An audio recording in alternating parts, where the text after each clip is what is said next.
Hello, everyone. Although the province of Ontario has just announced the 15% non-resident speculation tax, there are already more questions than answers. Here is what you need to know. Number one, the tax is for non-residents of Canada buying 1 to 6 residential units in the Golden Horseshoe area of Ontario. This tax is in addition to any land transfer tax payable.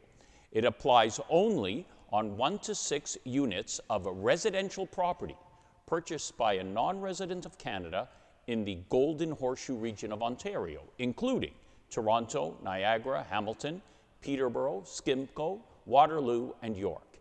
It thus does not apply to any apartment building with at least 7 residential units or any commercial property, industrial property, or vacant land. Number two, what if you are a Canadian citizen but also a non-resident? If you are a Canadian citizen, you do not pay this tax. Even if you are a non-resident living in the US, Great Britain, or Hong Kong, as long as you are a Canadian citizen, you will not pay this tax. Number three, what if there are 3 buyers buying a property that costs $500,000, each owning a third of the property, with 2 owners being Canadian citizens and 1 being a non-resident? Here it becomes very problematic. Even if the non-resident will only own 1/3 of the property, they must pay 15% on the entire purchase price of $500,000 or $75,000. Number 4, lenders ask for parents to sometimes co-sign a mortgage for their children buying a home and take a small percentage of title, even 1% to do so.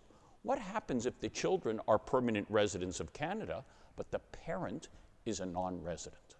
This is a disaster because under the new rules, even if the parent was holding the 1% title in trust for the children, they must pay 15% of the tax on the entire purchase price.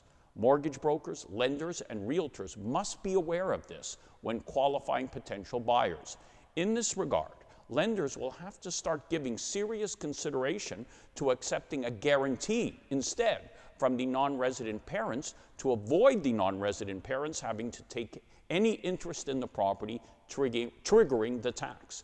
The issue, however, is that if the children do not qualify based on their income, the parent may have to go on title to satisfy the requirements. In addition, any guarantee will require the parents to obtain independent legal advice and perhaps raise more defenses if the bank tries to enforce it. As you can see, this is not easy and must be determined before anyone puts in an offer to buy a home. Number 5, rebates. Even if the tax is paid, rebates will be available if the non-resident becomes a resident or Canadian citizen within 4 years of closing. Also, if the title is in the name of a student and that student resides in school for an additional 2 years after closing, they will also qualify. At our firm, we close real estate deals all over Ontario, including the Golden Horseshoe area. With our mobile signing service, we can come to you at the time and location of your choice to sign your closing documentation. If you have any questions about the 15% non-resident speculation tax, do not hesitate to contact me toll-free at 1-888-876-5529 or at mark@realestatelawyer.ca. Thank you.